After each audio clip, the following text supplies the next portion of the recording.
Hi, so I'm here to do my May TBR. So I'm going to tell you about a few books that I have here that I am planning to read in the month of May. And the reason I'm doing this is because I would like you to join me in reading one or some of these books. So I'm giving you the opportunity to do that by presenting the books I'm going to read ahead of time. If you decide that you're going to read any of these books along with me, you can let me know in the comment section down below. Also, please share any thoughts you have on any of these books. If you've read them before or if you want to read them eventually, I'd love to hear from you about that. And also, you can just let me know what you are planning to read in May. So I'm going to start the month of May, as usual, with the book for the 12 books for 2022 reading project. As you know, we're doing a reading project in my channel whereby I have chosen 12 books to read throughout the year. So there's one book a month, although in August there are two, but I explained that in the presentation or announcement video, so I'm not going to repeat myself here on the reasons why that is the case. But so for May we have a novel, and that is Elizabeth Costello by J.M. Coetzee. So J.M. Coetzee is one of my favorite authors. It says here that Elizabeth Costello has made her life's work the study of other people, yet now it is she who is the object of scrutiny. But for her, what matters is the continuing search for a means of articulating her vision and the verdict of future generations. This sounds amazing to me, so I'm really looking forward to reading this novel. I've been wanting to read it, in fact, since it was first published. I'm excited to read this novel because it is the first one in which he talks about an Australian character. I don't know how much of this novel is set in Australia, but I'm curious to read something by J.M. Coetzee that is not set in South Africa or in a South African-like nation, and this will be a first for me. I hope that you join me reading Elizabeth Costello. For my 12 books for 2022 project, the way I'm doing it now is that I publish a video review for the book that we are reading that month at the end of that month. So on the last weekend, usually on the last Saturday, or sometimes the Saturday before, but towards the end of the month. Of course, you know, if you haven't read the book yet and want to finish it before you watch my review, you can watch my review later on. But also, my reviews are spoiler-free, so if you're not sure whether you want to read this book or not, you could wait until I publish my review, watch my review, and then decide whether you want to read it or not. So what's next? As you know, another one of my reading projects for this year is reading In Search of Lost Time by Marcel Post. And I own this massive volume that has, it's just a big tome, and it has all the seven volumes in French.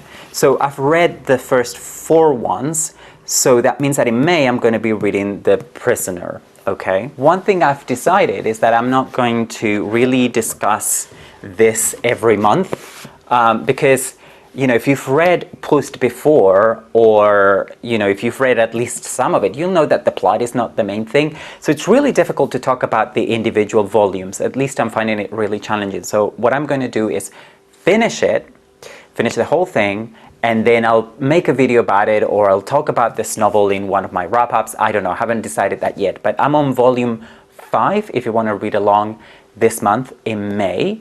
So I'm reading a volume per month. So that means that if everything goes according to plan and nothing happens, I should finish this huge novel, 7-volume novel, in July. Okay, then a couple of weeks ago, I made a video that I know a lot of you watched, in which I asked you to choose my next book. So I went over my shelves and I found a few books that I kind of want to read at some point, that I own, that I bought quite a while back, but they've been gathering dusts. And I made a simple little video in which I asked you to choose one for me. So I asked you to vote, and people went on the comments, and lots of you commented. Thank you so much for everyone who left a comment on that video, and you gave me your suggestions. And what I loved about that is not only did you tell me, well, I vote for this or that book, but you also argued your choice, and sometimes you were tossed between different books, and you said, well, I really like this book, but I think you should read this one instead. So it was very clear to me that you had watched the video, you had heard me, you had heard what I had to say, and you based your vote on what I said about each of the books, how I felt about the different books and about the different authors. So I've counted the votes, and a lot of the books, I think all the books got at least 2 votes. There were a lot of books that got 2 votes, but the clear winner was the Border Trilogy by Cormac McCarthy, which I own in this Picador UK paperbacks. So we have All the Pretty Horses, The Crossing, and Cities of the Plain. And I said in the video that you could choose, All the Pretty Horses, which is the first one, or the Border Trilogy as a whole. And, well, everyone who voted for Cormac McCarthy voted for the Border Trilogy. So I'm assuming that you want me to read the 3 novels in May, but I can't promise you that. I'll read All the Pretty Horses for sure. If I have time, and if I love All the Pretty Horses, I will read The Crossing and Cities of the Plain in May. If I cannot manage that, I will read The Crossing in June and Cities of the Plain possibly in July. We'll see. I will read the Border Trilogy, and I will start reading it in May. So this is also your chance to read these books by Cormac McCarthy. They're very famous. Cormac McCarthy, I've read The Road. I read The Road many years ago and loved it. So I'm really looking forward to this. It's a little bit out of my comfort zone. I'm not sure I believe in comfort zones, but probably something that will be a bit challenging for me. But I also, I'm quite ready to be pleasantly surprised and fall in love with these books. So if you want to join me, this is the time. Border Trilogy by Cormac McCarthy. And we're going to stay in the US for the next book, which is, do you know what it is? It's hardback. Can you hear it? It is Crossroads by Jonathan Franzen. So Jonathan Franzen is this American author. He's very famous, so even people who've never read any of his novels probably have heard lots of things about him, not all of them good. But he's an author that I've wanted to read for a long while.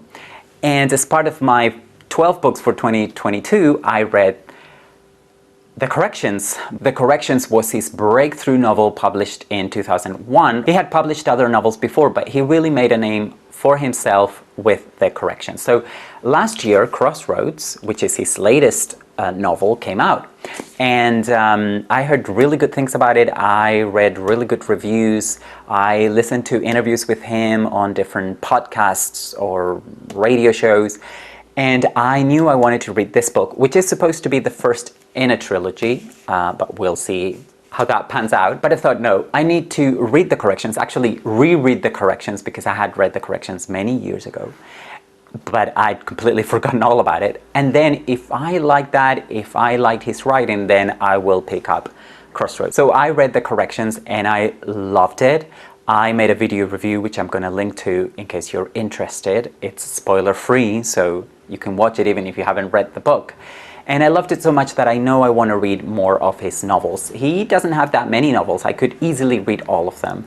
But I knew that the next one after The Corrections would be Crossroads for me. This book came out late last year, so a lot of people would have already read it. But, I don't usually buy into hype. I think a lot of people have discussed this book, but I'm not convinced that many people have actually read it. So you probably have heard about it, but I'm sure a lot of you haven't read it yet, so this is your chance to read it with me, because I'll be reviewing it for sure, either by the end of the month or in June or at some point. So let's read a little bit about this novel, because I don't know much about it. So it says here, it's December 23rd, 1971, and heavy weather is forecast for Chicago.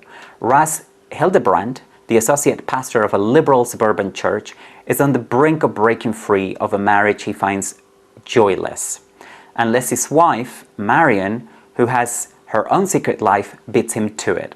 Okay, this sounds already a lot like The Corrections, very unhappy family, but we're in the 70s, so that's already something new and exciting, because The Corrections, as you know, takes place in the very late 90s. Their eldest child, Clem, is coming home from college on fire, with moral absolutism, having taken an action that will shatter his father.